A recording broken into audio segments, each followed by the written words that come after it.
Gadis itu menggunakan sihir. Ia menemukan batu giok berkualitas tinggi di dalam batu yang dilelang di hadapannya. Gadis itu memberitahu suaminya bahwa ada sepotong batu giok besar di dalam batu tersebut. Namun suaminya meragukan ucapannya karena para pembeli yang hadir menawar putaran demi putaran. Akhirnya seorang gadis kaya di sampingnya menawar 10 juta dolar untuk batu itu. Namun sedetik kemudian gadis itu langsung meneriakkan 100 juta dolar. Semua orang yang hadir mengira ia gila, karena mereka percaya batu itu paling berharga 10 juta dolar saja. Tapi suami gadis itu tidak peduli, yang penting ia ingin istrinya bahagia. Gadis itu pun tersenyum dan berkata pada suaminya bahwa mereka pasti akan menghasilkan banyak uang. Gadis kaya di sampingnya mengira gadis itu sedang menghina dirinya. Ia berdiri dan menegur gadis itu dengan marah, mengatakan bahwa tidak mungkin batu itu bernilai sebesar itu. Namun gadis itu dengan yakin menjamin bahwa nilai batu giok di dalamnya setidaknya 100 juta dolar. Suaminya pun segera maju untuk membela istrinya.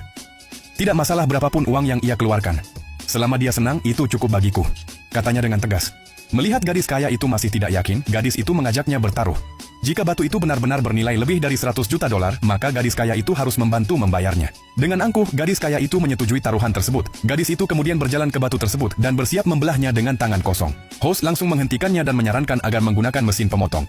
Melihat cara gadis itu yang tampak canggung, gadis kaya itu tersenyum sombong. Namun gadis itu tetap bersikeras. Ia menyalurkan sihir ke dalam tangannya. Lalu dalam sekejap membelah batu itu hanya dengan satu sentuhan. Cahaya hijau terang langsung memancar keluar, menyilaukan semua orang. Saat batu itu terbuka, ternyata di dalamnya terdapat batu giok abu-abu tingkat tertinggi. Semua orang terdiam, tak percaya dengan apa yang mereka lihat.